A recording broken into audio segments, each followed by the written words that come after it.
1 հեկտար եւ ավելի մակերեսով ջերմատուն կառուցելու դեպքում 1.5 տարում պետության աջակցությամբ կստանաք վարկ, մինչև 8 տարվա մարման ժամկետով առավելագույնը 15 միլիարդ դրամի չափով։ Տրամադրվող վարկի տոկոսադրույքը կսուբսիդավորվի մինչև 3 միլիարդ դրամը 10%-ային կետով, 3 միլիարդ դրամից մինչև 9 միլիարդ դրամը 9%-ային կետով, 9 միլիարդ դրամից մինչև 15 միլիարդ դրամը 8%-ային կետով։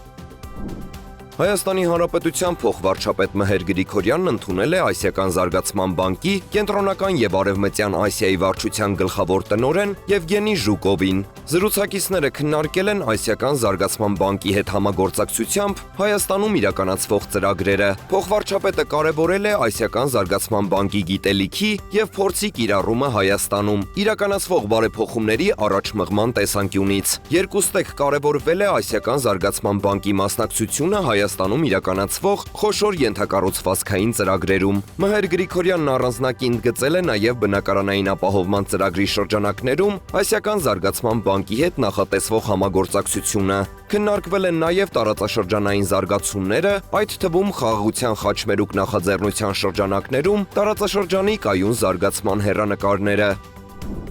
Մրցակցության պաշտպանության հանձնաժողովը Kabaro Digitain Good Soft ՍՊԸ-ների եւ Soft Construct ՓԲ-ի նկատմամբ նշանակել է համապատասխանաբար 363 միլիոն 396 հազար դրամ, 298 միլիոն 770 հազար դրամ, 20 միլիոն 237 հազար դրամ եւ 301 միլիոն 473 հազար դրամ տուգանք անբարեխիղճ մրցակցության համար։ ՄՊՀ-ից հայտնում են, որ իրականացված վարույթների արդյունքներով արձանագրվել է, որ քաղաքացիներին ուղարկված մարքեթինգային հաղորդագրություններն ունեն գովազդային բնույթ։ Հաղորդագրություններն ուղարկել են առանց քաղաքացիների այդ մասին առանձին արտահայտած կամահայտնության եւ նման կամահայտնության ժամկետային սահմանափակման։ Հաղորդագրությունները չեն պարունակել տարիքային սահմանափակման եւ կորուստներ կրելու վերաբերյալ անհրաժեշտ նախազգուշացնող տեղեկություններ։